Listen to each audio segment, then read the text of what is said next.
Bismillahirrahmanirrahim. Assalamualaikum warahmatullahi wabarakatuh.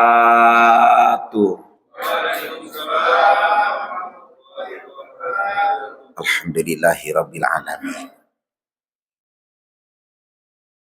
Alhamdulillahilladzi an'ama 'alaina bi ni'matil imani wal islam.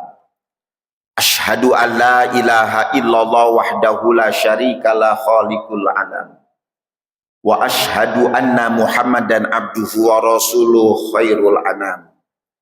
Allahumma shalli wa sallim wa barik ala sayyidina Muhammadin wa ala alihi wa sahbihi salatan wa salaman daimaini mutalazimaini ila yaumil qiyamah, amma ba'du. Qala Allah Ta'ala fi kitabihil karim wa huwa asdaqul qailin.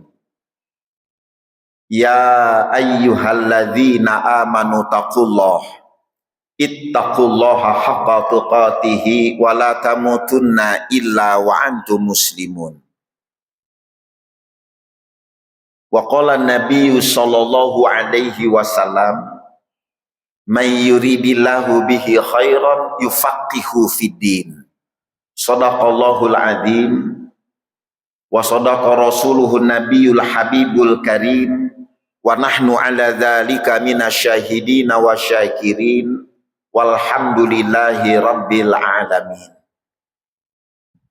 Yang terhormat Tuan Imam Al-Mukarram Ustadz Abdul Khaliq, semoga Allah berikan berkah sehat panjang umur.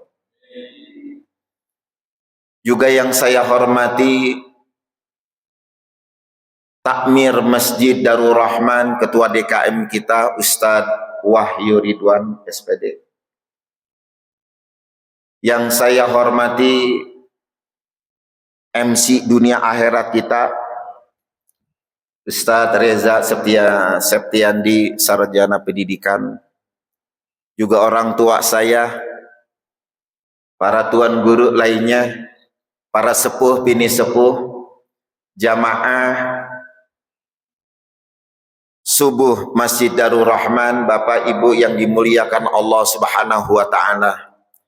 Yang mohon maaf para sepuh bini sepuh, tidak saya sebutkan namanya satu persatu, insya Allah tidak mengurangi tawadhu dan takjim saya kepada semua orang tua saya yang hadir pada pagi hari ini. Kita bersyukur kepada Allah, Bu, ketemu lagi tahun baru. Orang biasanya kalau ketemu tahun baru girangnya luar biasa kan begitu ya. Apalagi kalau tahun barunya Masehi, rame itu. Baru sekarang aja Ustadz Abdul Khaliq kita ngeh sama tahun baru Islam. Ada pawai obor beneran. Begitu pulang hidung pada hitam, kena asap. Ada yang rambutnya kebakar, ada yang jenggotnya kebakar. Tapi ya semangat kemarin itu. Itu apa namanya, alhamdulillah ada kesenangan. Sebenarnya kalau kita mau merenung begitu, ketika kita berganti umur kita, masih ada budaya kan kita nih orang Islam memperingati hari ulang tahun.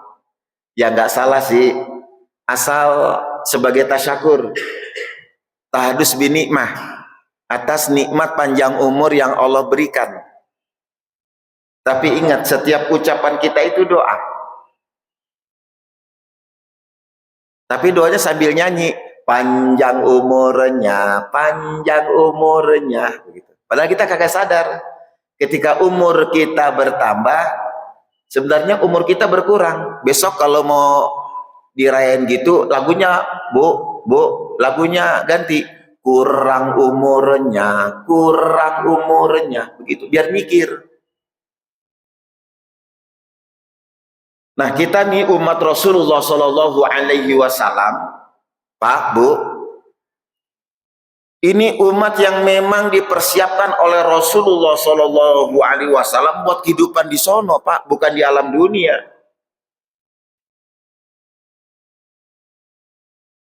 Makanya kalau Rasulullah ngasih motivasi dalam ibadah itu nggak main-main Rasulullah, itu benar Rasulullah. Kayak salatul fajri khairud dunia wa ma fiha. 2 rakaat sholat fajar lebih baik dari dunia dan isinya.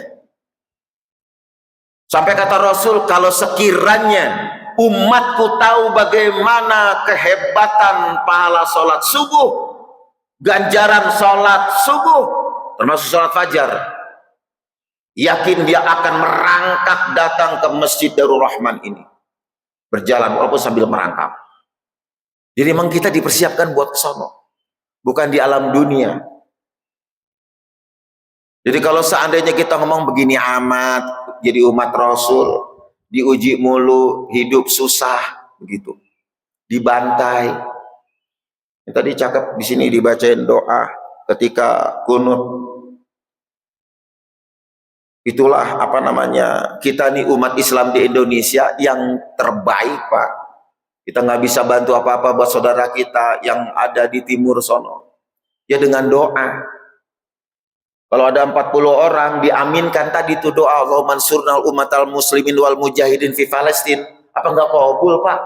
Dikabul. Cuman kan cara Allah itu ada cara Allah.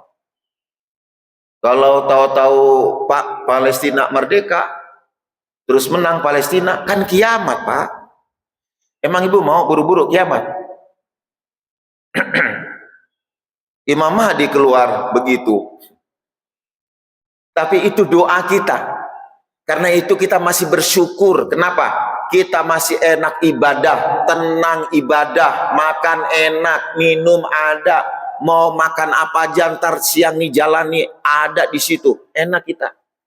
Tapi saudara kita yang ada di timur, belahan dari negara Indonesia ini, yang sekarang lagi meregang nyawa, boro-boro ibadah nikmat, hidup dalam ketakutan, takut ada bom, belum ditembak oleh sniper-sniper laknatullah Zionis Israel. Kita beruntung, karena itu kita bersyukur kepada Allah. Walaupun kita umat Rasul, bukan umat di alam dunia, tapi Allah persiapan kita di sono. Karena itu, ini yang pertama, rasa syukur kita kepada Allah. Allah masih kita nikmat yang luar biasa. Termasuk bisa datang sholat subuh berjamaah. Yang Allah udah siapkan pahalanya, dan itu benar, dan itu pasti. Jamaah rahimakumullah, karena ini momennya 3 Muharram sekarang nih, ya kita nggak jauh dari tema ini.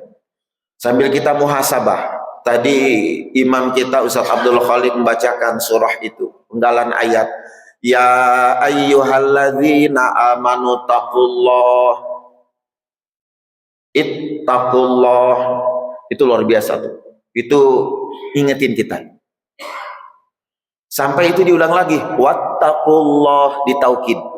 Ya ayyuhalladzina amanu taqullah. Ini luar biasa ini, Pak. Hai orang-orang beriman, bertakwalah kepada Allah.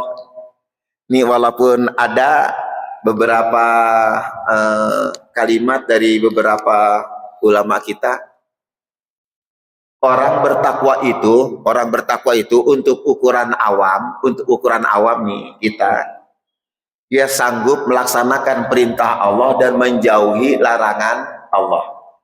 Sanggup melaksanakan perintah Allah dan menjauhi larangan Allah, itu udah top untuk orang zaman sekarang. Pak, kita ini umat akhir zaman, masih ada keimanan kita mau melaksanakan perintah Allah, kita mau menjauhi larangan Allah, itu udah top banget. Masih ada keimanan kita, walaupun mohon maaf dia belum bisa hadir ke masjid, walaupun dia sholatnya di rumah, itu udah top banget. Sebab nanti akhir zaman itu akan keluar bermunculan hal-hal yang aneh. Ketika dia masih ada keimanannya, itu masih bagus. Dia cinta sama saudaranya, itu masih bagus. dia nggak macem-macem hidupnya, masih bagus, masih ada keimanan. Dabatul ar akan keluar menguji keimanan. Iman kita nanti yang akan betul-betul jadi patokannya, pedomannya itu. Jadi orang bertakwa kepada Allah ini udah cakep banget. Apalagi dia mendirikan sholat yang fardu 5 waktu. Toh, tapi dia sanggup melaksanakan untuk yang rawatibnya, qobliyah, ba'diyah. Top. Apalagi dia sanggup melaksanakan sholat sunnah duha walaupun cuma 2 rakaat, tapi mudawamah.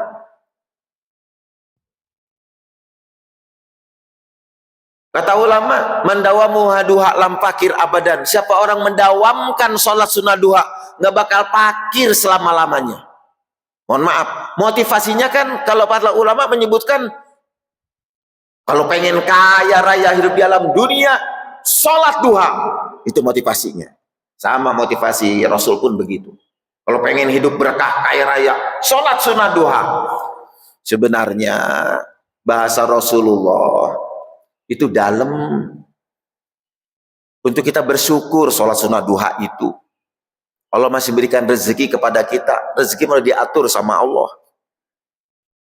Mau kemana kita hidup, Pak? Kalau rezeki kita sebatok pucung, Bapak, Ibu, tahu batok pucung, Pak?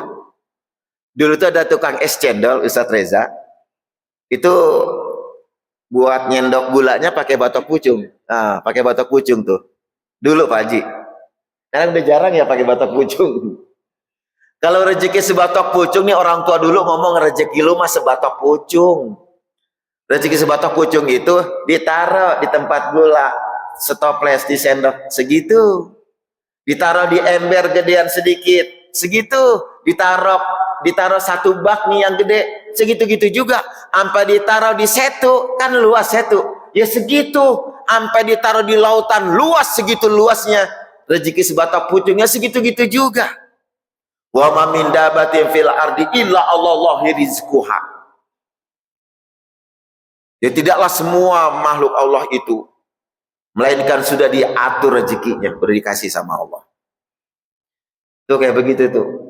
Jadi sholat duha itu sebenarnya kita lagi bersyukur kepada 360 rusuk yang ada di ruas kita ini. Bersyukur sama Allah, kan janji Allah. Wa idz ta'adzana rabbukum la in syakartum la azidannakum. Allah memaklumkan apabila kamu bersyukur, aku tambah nikmatnya. Kan begitu tuh. Kita lagi bersyukur di mana? Di waktu pagi hari duha. Kita minta sama Allah, Allahumma in kana rizqi fis samai fa'anzilhu wa in kana fil ardi fa'ahrijhu wa in kana ba'idan faqribhu wa in kana haraman fatahhirhu. Itu doa kita. Ya Allah, kalau rezeki saya di langit turunin, alhamdulillah turun. Amin, Ustaz. Terima kasih. Hari ini ketan sama tempe goreng. Wa in kana fil ardi fa'ahrijhu. Kalau dalam bumi keluarin ya Allah. Wa in kana ba'idan faqribhu. Kalau rezeki saya jauh deketin ya Allah. Wa in kana haraman fatahhirhu. Kalau rezeki saya itu haram halalin ya Allah, kan begitu. Wa in kana qalilan fakasirhu. Kalau rezeki saya dikit maka banyakin ya Allah, dikit rasa banyak. Itu kita minta sama Allah begitu, Pak. Padahal kita lagi bersyukur atas rezeki yang Allah berikan kepada kita. Itu pagi-pagi tuh bersyukur. Walaupun cuma 2 rakaat. Bukan lantaran kaya, bukan ya. Bukan lantaran pengen jadi orang kaya, bukan. Mohon maaf, orang-orang barat, orang Cina, orang Jepang kagak sholat duha, kaya-kaya dia. Si Bill Gates itu yang lagi ngerancang sekarang nih, bikin apa namanya, lagi mau diuji coba di Indonesia, vaksin apa namanya, TBC. Kayaknya luar biasa, kagak sholat duha dia. Yahudi. Kalau bicara ibadah nih, padahal kita lagi bersyukur kalau duha itu udah top banget, apalagi dia sanggup bangun tengah malam, sepertiga malam terakhir, duduk ruku bersujud di hadapan Allah, udah top, paling top itu manusia. Walaupun itu tingkatan awam, tapi paling top. Terima kasih. Walaupun tingkatan awam itu udah paling top. Ada lagi ulama tasawuf yang mengatakan, ya orang takwa pengangguran itu dia sanggup duha, sanggup tahajud, dia baca Quran, sholat fardu nggak ditinggalin, puasa sunnah nggak ditinggalin, begitu Pak. Padahal itu udah paling top untuk zaman sekarang, buat akhir zaman, umat akhir zaman. Itu udah paling top. Kalau itu kita sanggup lakuin, alhamdulillah. Ustadz, saya baru sanggup tahajudnya 3 rakaat, 2 tahajud, 1 witir. Alhamdulillah, itu cakep banget. Asal mudawamah, yang Allah senengin itu berlanjut. Jangan 11 rakaat tahajud, besok enggak. Besok lagi tahajud 11 rakaat, besok enggak, kosong. Asal mudawamah, 3 rakaat, 2 tahajud, 1 witir. Cukup.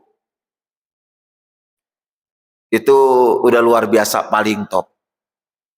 Karena itu tadi itu pas banget Ustaz Abdul Khalik bacain ayatnya, wattaqullah, dan bertakwalah kepada Allah.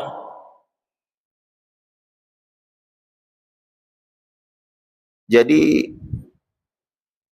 ini ditaukidin lagi untuk kita ini umat akhir zaman nih. Apalagi di situ Allah sebutin, ngingetin kita, dan ingatlah setiap diri apa yang telah dilakukan buat hari esok. Nah, kita ini diingetin nih, wa tanzur nafsum ma qaddamat ligod, hendaklah memperhatikan terhadap apa yang dilakukannya untuk hari esok. Ini orang bertakwa punya pandangan ke depan. Orang bertakwa itu selain dia muhasabah tentang dirinya yang lalu, tapi juga punya pandangan ke depan, visi ke depan. Jadi Pak, kalau sekarang ibadah kita nih udah sanggup sholat fardunya berjamaah ke masjid, rawatibnya, qobliyah, ba'diyah udah kita lakukan, maka harus ada ke depannya apa? Sanggup duha walaupun cuma 2 rakaat. Yang 4 rakaat pertahankan, yang udah sanggup 8 rakaat pertahankan. Itu aja udah cakep. Kita udah sanggup duha, rawatib udah sanggup, bangun tengah malam, walaupun cuma 3 rakaat, 2 tahajud, 1 witir, pertahankan. Jadi punya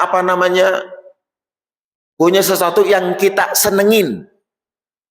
Yang baru sanggup baca Quran, walaupun cuma habis maghrib, pertahankan.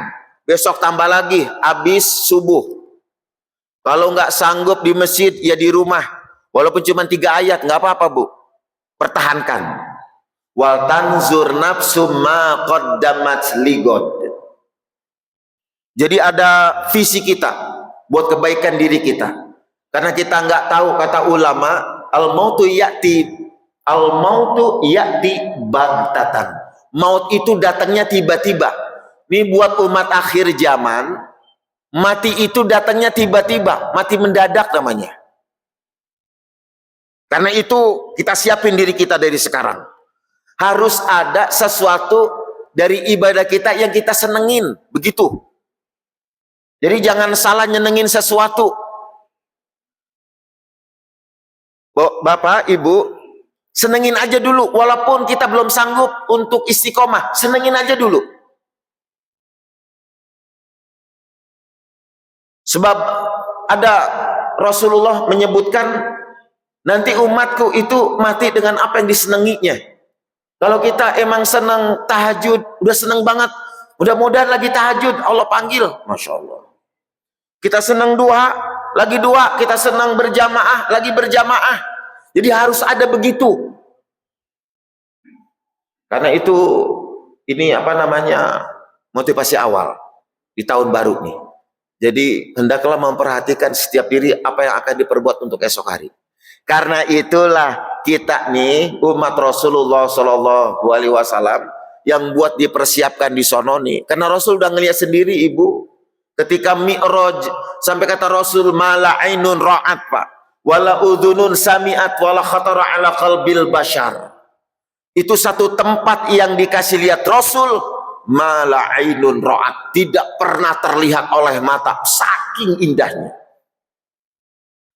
Wala udhunun sami'at, tidak pernah terdengar oleh telinga. Begitu sangat nikmatnya. Wala khatara ala qalbil basar, dan tidak pernah terbetik, terbersit dalam hati setiap makhluknya. Jadi nggak pernah dibayangkan oleh manusia itu tempat begitu indahnya. Karena itulah Rasul ngeliat sendiri. Rasul pengen semua nanti kita ke sono pak, kumpul bareng. Walaupun ada miniatur yang memang udah apa namanya di alam dunia ini udah di apa namanya udah dikasih lihat. Kayak padang mahsyar, itu Arafah tempat berkumpul. Tahun ini Ustadz Reja ada saudara kita yang berangkat haji. Jamaah kita ada Ustadz Halik yang berangkat ke Tanah Suci. Belum, nggak ada. Kita doakan saudara-saudara kita yang masih Tanah Suci semoga sampai tiba dengan selamat, membawa haji yang mabrur. Itu Bapak Ibu tempat berkumpul manusia. Wa idza'anal baita masabatan linas, dan kami jadikan Baitullah masabatan linas dalam surah Al-Baqarah, tempat berkumpul manusia. Dan satu lagi tempat mana? Tempat berkumpul terbesar manusia, Padang Arafah. Padang Arafah itu kalau kita mundur ke belakang, sejarah tempat pertama kali Nabiullah Adam dan Ibunda Siti Hawa bertemu. Jadi masabatan linas, tempat berkumpul manusia pertama, nenek moyang kita, Nabiullah Adam dengan Ibunda Siti Hawa di Padang Arafah. Di satu bukit namanya Jabal Rahmah, itu areanya tuh. Tempat pertama kali manusia berkumpul, Allah pertemukan itu Nabiullah Adam, Ibunda Siti Hawa, nenek moyang kita tuh di situ. Dari situlah kemudian manusia berkembang termasuk sampai kepada kita. Jadi mohon maaf, kalau bicara nasab Pak, nyampe kita. Jadi kalau bicara keturunan kita ini keturunan Arab Pak. Bukan Yunani, bukan Romawi, bukan Arab. Semua. Ya jinan Israel juga sama. Keturunan kita. Cuman barangkali nyambungnya ada yang ke Fir'aun. Begitu. Ada yang ke Haman, ada yang ke Korun. Ternyata baru ketahuan. Kalau Netanyahu itu keturunan Fir'aun. Iya baru ketahuan itu Pak. Begitu dibom ketahuan tuh. Ternyata Netanyahu keturunan Fir'aun. Makanya dia bantai manusia. Yang dibantai siapa? Anak-anak kecil. Watilkal ayamu nudawiluha bainan nas. Allah akan memutar kembali kejadian manusia. Itu begitu Pak, percis Pak. Jadi kalau dulu Firaun membantai apa namanya anak-anak kecil dari kalangan Bani Israel, ya Netanyahu pun begitu, yang dibantai itu anak-anak kecil yang hafal Quran. Orang Zionis Israel tuh tahu kalau ada anak kecil hafal Quran itu canggih Pak, cerdas otaknya. Jadi sebelum dia besar tumbuh, bantai dulu waktu kecil, beres urusan, itu begitu. Subhanallah. Karena itulah kita ini termasuk umat Rasul yang bersyukur. Jadi kalau kita punya visi ke depan buat ibadah kita itu masih cakep, alhamdulillah. Harus ada ibadah yang kita senengin. Nah kita kembali. Harus ada ibadah kita yang kita senengin. Itulah wal tanzur nafsum ma qaddamat liqad. Jadi Rasul itu udah ngelihat bagaimana indahnya itu di sono. Karena itu Rasulullah lagi nyiapin kita nih, termasuk kita nih umat akhir zaman yang masih ada keimanan di hati kita. Karena itulah setiap tahun berganti, ini jadi muhasabah diri kita. Mudah-mudahan kita tambah baik amal kita. Sebab kata Rasul, khairun nas man tola umruhu wa hasuna amalu.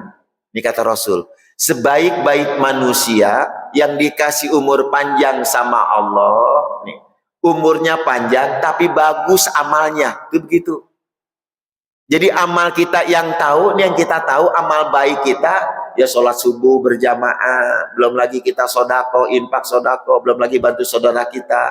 Yang kita tahu itu baik, dan itu senengin aja dulu. Kita baca Quran, walaupun cuman kul huwallahu ahad, habis sholat 3 kali nggak apa-apa. Udah hatam ibu, Pak, rada berat nih buka Quran, rada berat nih.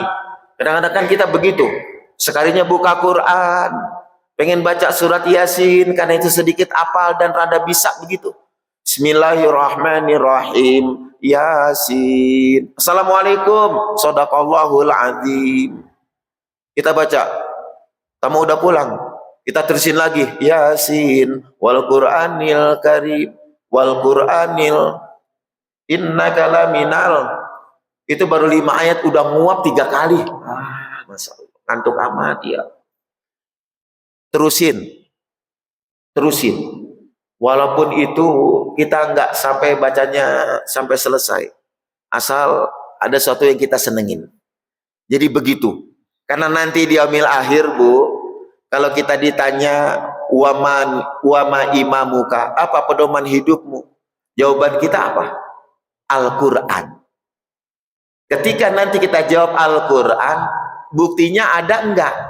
Minimal ada surat yang kita senengin, minimal ada surat yang kita hafal. Itu begitu, kita senengin dan kita hafal. Nggak apa-apa walaupun kulhu, nggak apa-apa walaupun inal kausar. Malaikat, mohon maaf nih, bagian mukul nih, Bu, itu kan munkar sama nakir tuh, kerjasama tuh di alam kubur. Satu bagian introspeksi, bagian nanya nih, pokoknya tugas bagian nanya. Satu lagi bagian nyiksa, munkar sama nakir di alam barzah, di alam kubur nih. Itu malaikat nakir nggak berani mukul umat Rasul kalau dia hafal walaupun cuma 1 surat, nggak berani dia mukul. Kenapa? Di situ ada kalamullah, ada firman Allah. Kita senang walaupun cuma surat Al-Kausar. Kita kan begitu, Pak. Kalau surat kita nih kagak berjamaah, gacuan kita pakai. Rakaat pertama habis Al-Fatihah, inatina Al-Kausar. Rakaat kedua, qul huwallahu ahad. Nggak apa-apa. Udah cakep banget itu, nggak apa-apa. Sambil kita tingkatin lagi hafalannya. Walaupun nggak 30 juz, minimal juz 30. Itu juga Al-Hakumut ke bawah, nggak apa-apa. Al-Hakumut terus ke bawah tuh, Al-Asr terus ke bawah sampai Qul a'udzu birabbin nas 114 ayat, itu surat terakhir. Jadi begitu, harus ada. Itu malaikat, Pak, nggak berani mukul kalau ada umat Rasul dia hafal walaupun cuma 1 surat. Lagi malesnya banget nih kita baca baca aja Al-Quran surah Al-Ikhlas 3 kali kita baca, hatam Quran. Siapa orang yang baca surah Al-Ikhlas 1 kali, sepertiga Quran telah dia baca, sepertiga Quran. Siapa orang baca surah Qul ya al-kafirun, Qul ya ayyuhal kafirun, sama saja baca 1/4 Al-Quran. Kenapa orang tua dulu nih, Ustadz Reza, Ustadz Abdul Khalik, kalau mimpin sholatnya orang tua kita dulu nih, maghrib rakaat pertama kuliah, rakaat kedua kulhu. Itu enggak enggak sembarangan itu. Baca surat kuliah, Pak, 1/4 Quran. Mohon maaf, 1/4 Quran kita udah baca. Rakaat kedua baca kulhu 1/3 Quran, Pak. Al-Baqarah itu enggak sampai 1/3 Quran walaupun cuma 2 juz lebih. Itu udah dikasih tahu, Pak, rahasia-rahasianya oleh Rasulullah SAW. Itu ketika kata Rasul, siapa yang paling cepat menghatamkan Quran, ada hadiahnya. Itu sahabat-sahabat yang hafal Quran tuh kumpul, Pak. Terus Mu'ad bin Jabal itu yang kemudian jadi gubernur di Syam itu, yang hafal Quran kumpul. Semua mulain dah tuh, ditungguin Rasulullah. Sayyidina Ali Pak tenang, nggak mulain dia. Tapi begitu udah separohnya, yang lain separohnya, Sayyidina Ali baca kulhu 3 kali. Lam yalid wa lam yulad wa lam yakul lahu kufuwan ahad. Shadaqallahul adzim. Ya Rasul, aku sudah hatam. Begitu. Yang lain pada protes. Kok bisa? Itulah Sayyidina Ali karramallahu wajhah. Kecerdasannya itu luar biasa.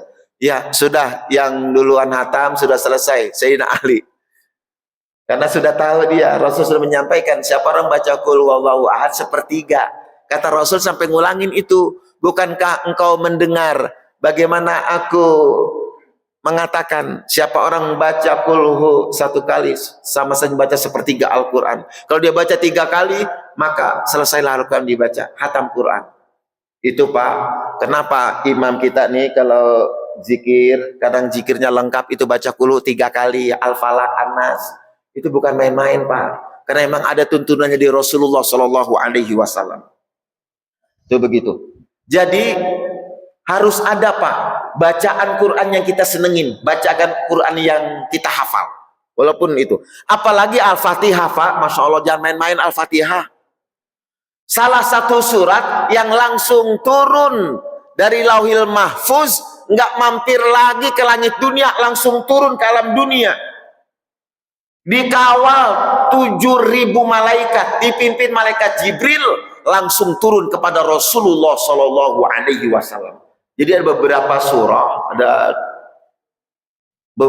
yang turun dari Lauhil Mahfuz, nggak mampir lagi ke langit dunia. Kalau lain itu mampir ke langit dunia, turun berangsur-angsur. Tapi surat Al-Fatihah sekaligus turun kepada Rasulullah Shallallahu Alaihi Wasallam. Karena jadi ummul Quran, induknya Al-Quran, ummul kitab, induknya kitab. Semua induk-induk kitab, mau Taurat, Zabur, Injil, Al-Quran, induknya di surah Al-Fatihah. Itu luar biasa. Hafal surah Al-Fatihah, bener makhraj, bener tahwijnya, tajwidnya bener, aman kita. Aman Pak. Malaikat nggak berani mukul seorang hamba kalau dia hafal walaupun cuma 1 surat. Gimana kalau hafal 30 juz? Masya Allah. Jangankan di akhirat, di alam barzah aja nggak kesentuh oleh cacing tanah. Rasul bersabda, ada 3 golongan manusia yang bakal tidak hancur jasadnya, aman jasadnya. Yang pertama, para nabi dan rasul. Kita bukan nabi, kita bukan rasul Bu, ya lewat dah Pak. Yang kedua, orang yang berjihad di jalan Allah, syahid dia. Syahid di jalan Allah, termasuk para syuhada Uhud, Jabal Uhud. Ketika dulu mau dibangun Pak, mau dibangun jalan, akhirnya kan mencong jauh itu Pak. Kalau kita ke Jabal Uhud ini, itu yang apa namanya 70 syuhada itu sekarang dipagar sekarang, dulu enggak dipagar. Itu para syuhada, itu jasadnya masih utuh, termasuk Sayyidina Hamzah paman Rasulullah masih utuh, darahnya masih ngalir, seger darahnya, Masya Allah. Itu orang yang syuhada. Ya terlebih saudara kita yang di Palestina. Dan yang terakhir, nggak bakal hancur jasadnya orang yang hafal Quran. 30 juz dia hafal karena Allah, nggak hancur jasadnya. Dan ini banyak Pak, yang di apa namanya, yang di Banten ketika mau dibangun jalan, ternyata ada jasad seorang wanita masih utuh. Padahal itu udah ratusan tahun, dia guru ngaji, hafal Quran, masih utuh jasadnya. Itu Pak, nggak bakal hancur jasadnya. Orang-orang yang memang hafal Quran. Di alam kubur aja udah dijaga. Apalagi keutamaannya. Dia bakal bisa memberikan 70 dari keluarganya yang seharusnya masuk neraka, memberikan syafaat. Orang yang hafal Quran. Makanya kalau kita punya sepupu ponakan yang di pondok pesantren, yang dia lagi ngapalin Quran, tahfiz Quran pondok pesantren, kalau bisa bantuin. Kalau dia anak yatim, bantuin, kasih ke emaknya. Kita punya saudara nih, punya bibi Pak, dia yatim, bibi kita tuh suaminya udah meninggal. Itu punya ponakan kita di situ tuh, udah kasih ke bibinya. Ini ada rezeki saya buat si Neng yang lagi di pondok pesantren, begitu. Ntar emaknya nyampein, Neng, ini dari encang lu, dari paman, dari bude, dari bule, dari Pak Le, dia masih ingat sama kita. Lu inget ya, nih titipannya nih udah nyampe, dipotoin mamanya, cekrek, dikirim ke kita, nyampe. Masya Allah. Boleh jadi Pak, kita kagak selamat nanti di alam barzah, di akhirat, nggak taunya ponakan kita yang hafal Quran nyelamatin kita. Makanya kalau ada kita punya sepupu, punya ponakan, punya saudara, dia lagi mondok pesantren, apalagi tahfiz Quran, kalau bisa bantuin, apalagi dia anak yatim, bantuin. Boleh jadi kita selamat dari ponakan kita, sepupu kita, saudara kita, yang kita bantu dulu waktu dia masih kecil mondok buat ngapalin Quran. Itu begitu. Jadi harus ada apa namanya kemampuan kita sampai sejauh itu. Itu begitu. Jadi ada amalan kita yang kita senengin. Nah, jamaah rahimakumullah, kita kembali. Karena itulah Rasulullah Shallallahu Alaihi Wasallam menyampaikan ini nggak main-main. Buat kita nih umat Rasulullah Shallallahu Alaihi Wasallam. Karena motivasi awal kita harus ada kebaikan-kebaikan yang terus kita lakonin, yang terus kita istiqomah. Kita minta sama Allah, semoga bisa istiqomah. Karena yang paling berat itu istiqomahnya, kalau dalam beribadah. Jamaah rahimakumullah,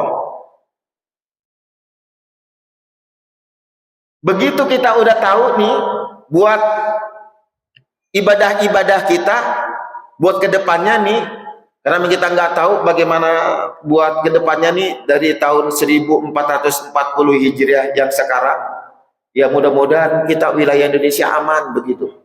Tentram, damai, walaupun lagi panas nih konflik nih Timur Tengah nih antara Iran sama Israel, dibantu nama itu musuhnya tuh satu lagi. Ya semoga kita mah aman.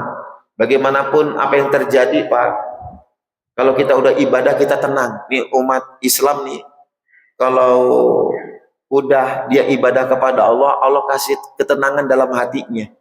Ketenangan itulah yang memang luar biasa. Walaupun ada kekhawatiran, kekhawatiran itu wajar, asal jangan berlebihan, cemas. Alladzi waswisu fi sudurinas minal jinnati wanas. Jadi memang wajar kalau kita punya rasa was-was, tapi rasa was-was itu tidak berlebihan. Karena orang ibadah itu Allah kasih ketenangan. Dari mana ketenangannya? Ya alladzina amanu dzkurullaha dzikran katsiran. Ketika dia berzikir, apa sih berzikir? Termasuk sholat, baca Quran, apalagi berzikir, hadir ke majelis taklim. Itu lagi berzikir itu. Kata Allah berikutnya, ala bidzikrillahi tatmainnul qulub, bahwa dengan mengingat Allah, berzikir kepada Allah, itu bikin hati kita tenang. Jadi Pak, ketika hati kita tenang, itu insya Allah itu sesuatu yang Allah berikan kepada kita, dihujamkan langsung ke dalam hati kita. Nah jamaah rahimakumullah, jadi itu tanzur nafsu ma qadamat ligat. Jadi kita ngelihat apa namanya buat kedepannya. Jadi nggak usah khawatir, jangan takut. Orang beriman itu, orang tauhid itu nggak punya rasa takut, walaupun terukur, terarah. Jamaah rahimakumullah. Nah sekarang kita masuk untuk Muharramnya. Dulu di zaman Rasulullah Shallallahu Alaihi Wasallam itu surat-surat itu tidak menggunakan penanggalan, baik bulan, tanggal, dan tahun. Sampai di masa Khalifah Sayyidina Umar bin Khattab, salah satu orang utusan Sayyidina Umar bin Khattab yang ditunjuk jadi gubernur nih, baik di negeri Syam, di negeri-negeri yang lain, itu nulis surat. Ya Amirul Mukminin, ini setiap surat yang datang dari Amirul Mukminin tidak ada penanggalannya, tidak ada tahun, bulan, begitu. Nggak ada nih. Sementara Allah sudah menyebutkan tentang bilangan bulan, kita punya. Itu pun betul, Bapak, dalam Al-Quran itu Allah ingetin. Itu ada. Inna idata syuhuri indallahi isna asyara syahra yauma khalaqas samawati wal arda minha arba'atum hurum. Nih, ini firman Allah. Inna idata syuhuri indallahi isna asyara syahra. sesungguhnya bilangan bulan dalam sisi Allah itu ada 12 bulan. Jadi Allah Pak menetapkan bilangan bulan 12 bulan. Ketika Allah menciptakan langit dan bumi, jadi udah ditetapin itu, udah ada ketetapannya sejak zaman Ajari tentang 12 bilangan bulan. Minha arba'atum hurum. Dari 12 bulan itu ada 4 bulan haram, 4 bulan yang Allah muliakan. Minha arba'atum hurum. Nggak disebut di dalam Al-Quran mengenai syahrul hurum, bulan yang haram itu, bulan yang Allah muliakan itu. Tapi Rasul menyebutkan dalam hadisnya ketika haji wada, mana bulan yang 4 itu? Minha arba'atum hurum, kata Allah, berturut-turut 3 bulan, Zulqa'dah, Zulhijjah, Muharram. Baru kemudian yang rada jauh nih, yaitu bulan Rajab. Jadi Pak, ada keistimewaan ini bulan nih. Akhirnya Sayyidina Umar ngumpulin para sahabatnya. Ngumpulin nih, semua dikumpulin. Ahli-ahli tafsir, ahli hadis dikumpulin. Buat menetapkan penanggalan dalam Islam. Musyawarah nih para sahabat. Sayyidina Ali usul bagaimana penetapan awal tahun Hijriah dengan kelahiran Rasulullah Shallallahu Alaihi Wasallam. Dimulainya 12 Rabiul Awal, dimulainya. Semua pada adu argumen. Ya Sayyidina Ali, kalau ditetapin penanggalan Islam dari kelahiran Rasul, nanti takut-takut umat-umat yang lain nanti mengkultuskan Rasul. Terlalu berlebihan. Karena dari penanggalan, dari kelahirannya itu ditetapkan sebagai awal tahun baru. Bagaimana kalau seandainya penetapan awal tahun itu ditetapkan ketika Rasul lagi mi'raj, nerima perintah sholat di sahabat Pak? Ada yang usul, termasuk Anas bin Malik. Penetapan awal tahun baru dimulai dari Rasulullah Isra Mi'raj. Karena turun perintah sholat yang sangat luar biasa. Sahabat lagi memberikan masukan nih. Termasuk yang paling banyak menafsirkan Al-Quran, Sayyidina Ibnu Abbas. Bagaimana penetapan awal tahun Hijriah dari mulai Rasul hijrah dari Mekah ke Madinah. Kan Hijriah, ini yang paling besar. Nah, itulah yang diterima oleh para sahabat. Penetapan awal tahun Hijriah dengan ditetapkan dari hijrahnya Rasulullah dari Mekah ke Madinah. Itu yang diambil. Itu yang disepakati. Wah, itu Pak. Sebab kenapa? Ketika itulah kemudian dipersatukan umat Islam antara Muhajirin dan Ansor. Kemudian berapa suku-suku dipersatukan. Mereka jadi satu kekuatan yang sangat luar biasa. Setuju semua. Sahabat Ansor, sahabat Muhajirin, yang lain setuju. Itulah kita punya penanggalan tahun baru Islam ketika Sayyidina Umar bin Khattab menjabat sebagai khalifah atas usulan para sahabat-sahabat yang lain. Ditetapkan awal 1 Muharram. Jadi kita punya penanggalan. Cuman kurang ngeh penanggalan Islam. Kita nggak begitu nggak begitu populer. Dulu Pak, almanak itu Ahad, hari Ahad bukan hari Minggu. Penanggalan itu saya masih kecil masih ingat penanggalan almanak itu Ahad bukan hari Minggu. Dan kita ketularan lagi. Hari apa nanti hajatan? Hari Minggu, begitu. Padahal Minggu itu kan seorang pendeta terkenal namanya Domingos. Karena itulah kita bersyukur kepada Allah.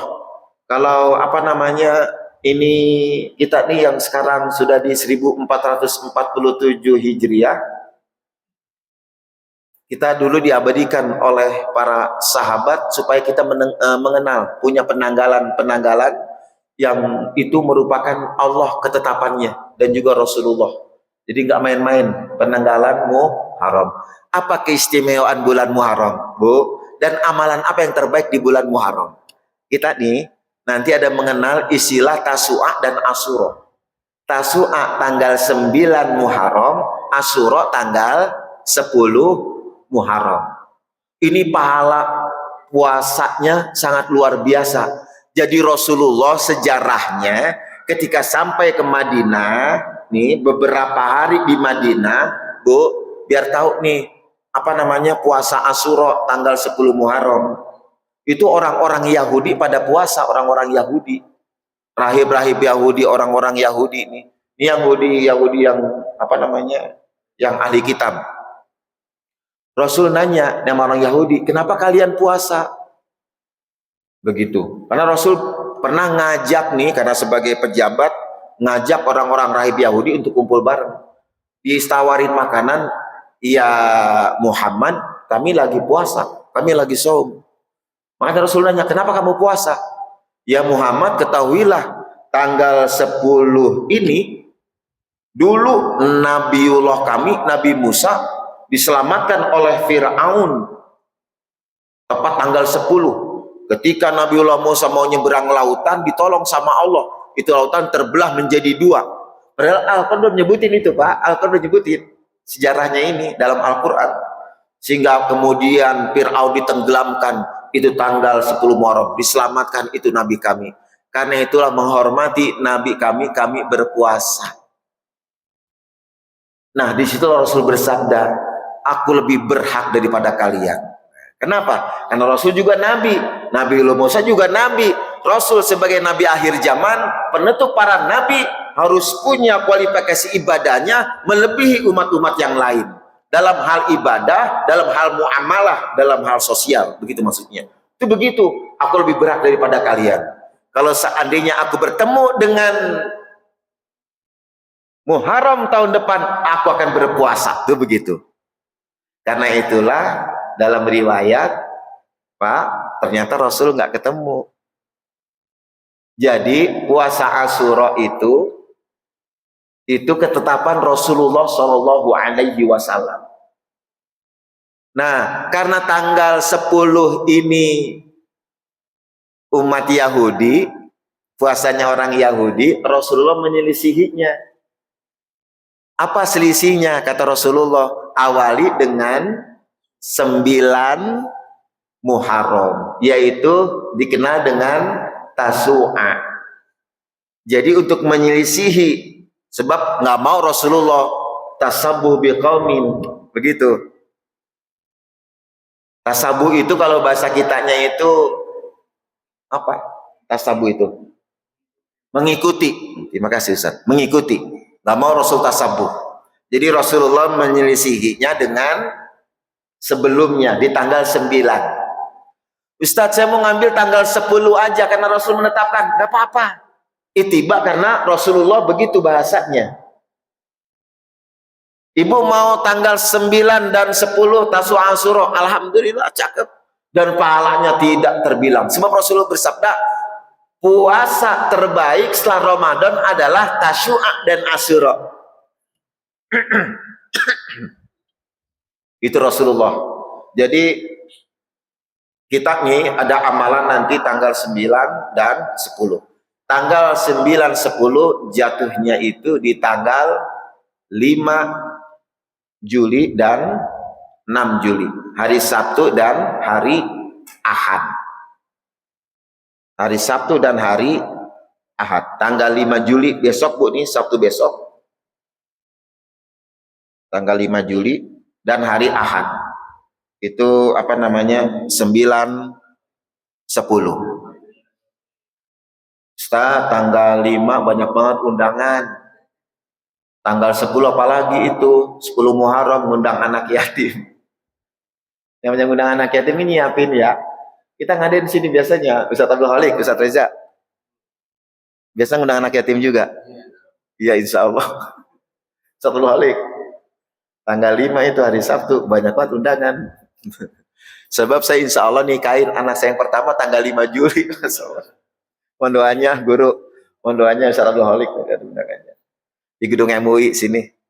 Anak saya dilamar, Bu, dari orang Kalimantan Selatan, daerah Berabai. Jauh banget. Itu bocah berani banget ngelamar sendiri ke rumah. Begitu saya tanya, nggak ada orang tua? Ada Pak, tinggal ibu. Dulu saya yatim, dibesarin sama neneknya. Ibu saya udah nikah lagi, gitu. Saya telepon aja ibunya. Cuman bahasanya belum belum ngerti saya. Ulun, tian begitu. Ulun bahasa berabai. Nggak tanya nggak jauh dari guru sekumpul itu. Nah, mau doanya Bu, saya nikahin anak saya yang pertama, Bapak. Ya, mudah-mudahan Allah kasih kelancaran, keberkahan.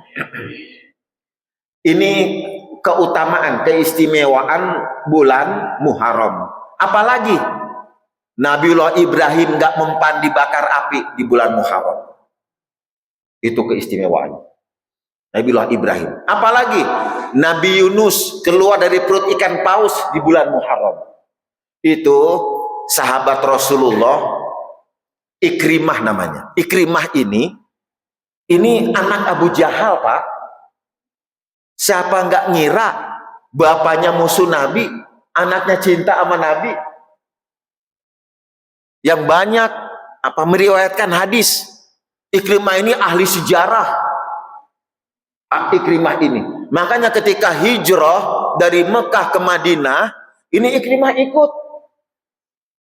Dia bapaknya dia tinggalin bapaknya. Ikrimah ikut. Ikrimah nih. Ketika lagi hijrah di tengah perjalanan, orang pada ngomongin nih tentang Abu Jahal, keburukan Abu Jahal.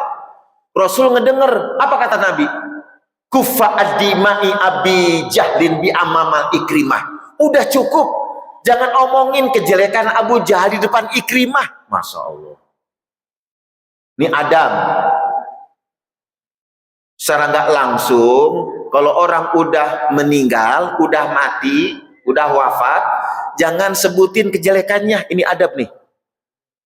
Nggak boleh kita nyebutin keburukan saudara kita kalau dia udah meninggal. Jangan. Fa inna malitu amina ma taqulun. Malaikat itu mengaminkan apa yang kita ucapin. Apalagi kita udah sholat subuh berjamaah, Pak. Hati-hati dengan mulut. Orang, Pak, nih dalam kitab Nuruz Zolam yang dikarang oleh Imam Nawawi Al-Bantani, orang kalau udah sanggup berjamaah sholat subuh, jaga mulutnya, jangan lemes, jangan sembarangan ngomongnya begitu. Setiap ucapannya itu jadi doa. Orang kalau udah sanggup sholat subuh berjamaah itu orang udah paling top di alam dunia, Pak. Dunia udah dikasih sama Allah, dunia segala isi udah dikasih sama Allah. Apalagi cuman omongan aja, dikabul omongannya, bersitan hatinya, omongan hatinya itu udah jadi doa. Makanya hati-hati. Kalau kita udah sanggup berjamaah sholat subuh, itu keutamaan dunia itu, Pak. Itu di dunia. Hati-hati. Jadi salah satu adab akhlak Rasul ngajarin. Jadi kalau kita punya saudara udah meninggal dunia, punya keburukan, punya kejelekan, jangan disebutin. Itu begitu. Itu memuliakan Ikrimah Rasul sampai kayak begitu. Rasul Ikrimah ahli sejarah, yang paling tahu, banyak tahu umur para nabi, dia tahu tuh, karena dia ya tahu Taurat hafal, Injil hafal. Ikrimah tuh hebat, Pak. Nama-nama orang-orang terdahulu, sahabat-sahabat Nabi Isa, semua tahu dia, hafal. Itulah salah satu kehebatan kenapa Ikrimah mendampingi Rasulullah Shallallahu Alaihi Wasallam. Itu anak Abu Jahal, Pak, nggak dikira kan. Nah, itulah Rasulullah taunya begitu tuh. Jadi Nabi Yunus selamat dari perut ikan paus itu di di bulan Muharram, tepat tanggal 10 Muharram. Karena itulah Rasul menetapkan 10 Muharram kita disunahkan untuk berpuasa. Itu salah satu keistimewaan bulan Muharram. Nah, ada keistimewaan kita nih yang menjadi amalan para ulama, mengusap kepala anak yatim. Ini amalan nih, bukan diusap doang. Ya kan, siapa yang dia senengin begitu. Senyum anak yatim, Pak, senyum doang, belum doa. Senyum doang nih, itu udah ngebuka kucuran rezeki kita. Senyum anak yatim. Fa'ammal yatima fala taqhar. Ini surah Ad-Duha. Fa'ammal yatima fala taqhar wa amma sa'ila fala tanhar wa amma bi ni'mati rabbika fahaddis. Jadi nggak apa-apa kalau kita punya rumah, punya duit banyak, kita undang anak yatim, undang Ustadz Abdul Khalik, Ustadz Reza jadi MC, Ustadz Abdul Khalik baca doa, sekalian untuk kasih tausiah anak-anak yatim, begitu. nggak apa-apa. Fa amma bi ni'mati rabbika fahadis. Terhadap nikmat yang Allah berikan nggak apa-apa. Jadi kita tampakin. Allah suruh Pak, tampakin. Di rumah kita undang, atau mau di masjid rame-rame kita kumpulin duit. Undang anak-anak yatim. Usap anaknya, usap palaknya. Itu ada satu doa dalam kitab Nurul Zalam juga. Apa doanya? Allahumma ja'al fi kulli sya'ratin syajaratan fil jannah. Ya Allah, jadikan sehelai rambut anak yatim ini satu pohon di sorga. Masya Allah. Allahumma ja'al fi kulli sya'ratin syajaratan fil jannah. Jadikan sehelai rambut anak yatim ini satu pohon di sorga. Ustaz, anak yatimnya botak, nggak ada rambutnya. Hitung pori-porinya, kelar urusan. Hitung pori-porinya. Itu begitu.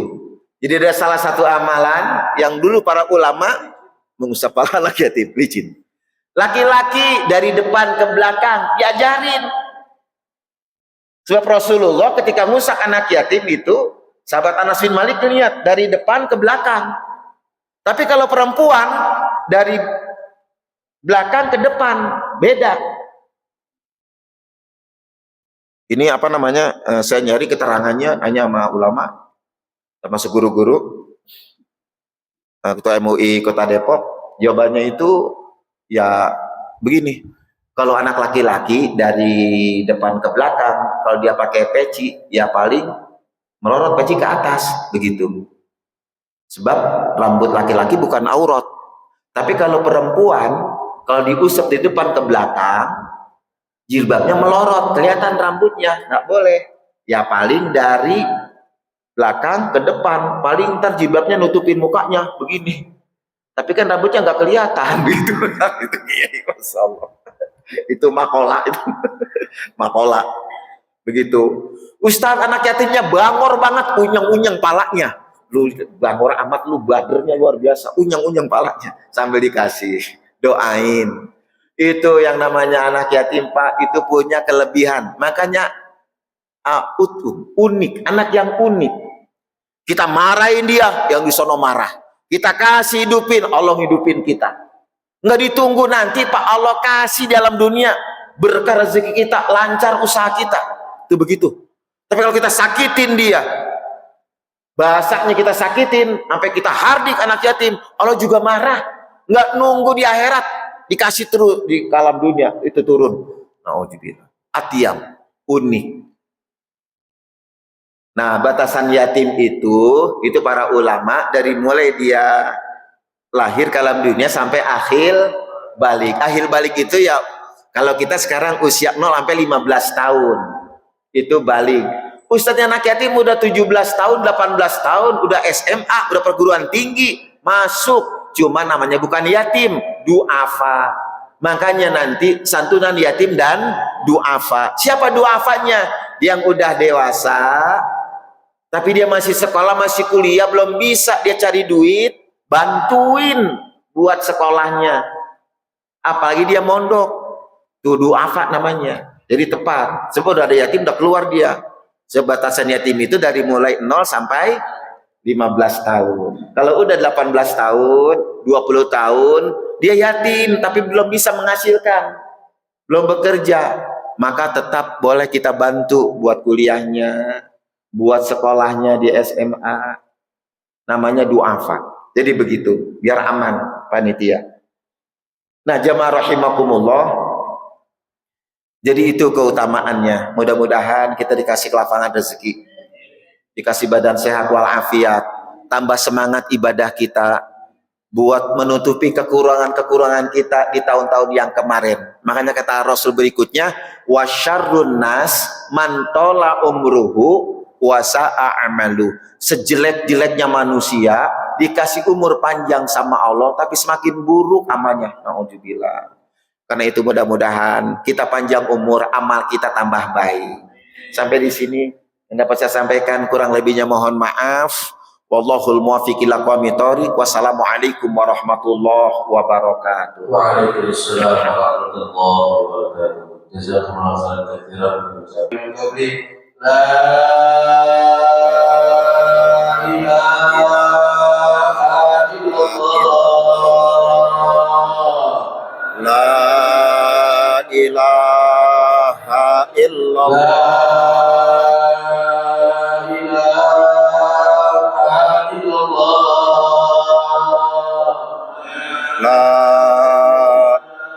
ilaha illallah.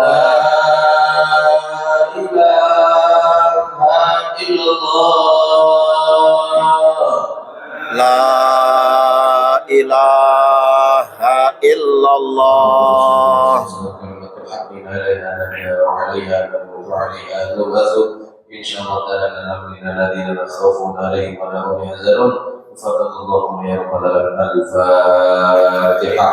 A'udzu billahi minasyaitonir rajim. Bismillahirrahmanirrahim.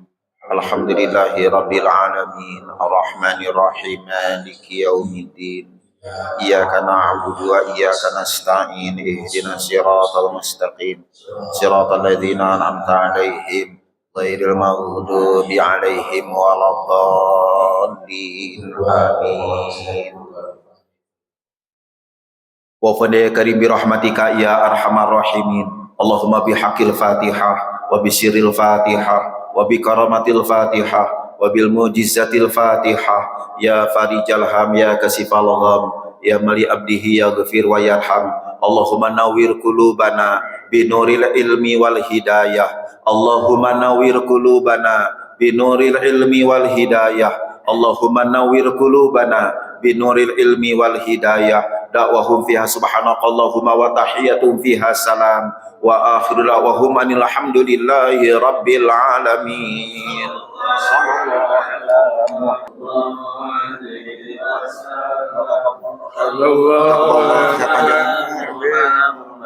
Sallallahu alaihi wasallam. Sallallahu ala Muhammad. Sallallahu alaihi wasallam. Sallallahu ala Muhammad. Sallallahu alaihi wasallam. Sallallahu ala Muhammad. Sallallahu alaihi wasallam. Sallallahu ala Muhammad. Ya Rabbi sholli wa sallim. Allahumma sholli wa sallim wa barik alaihi.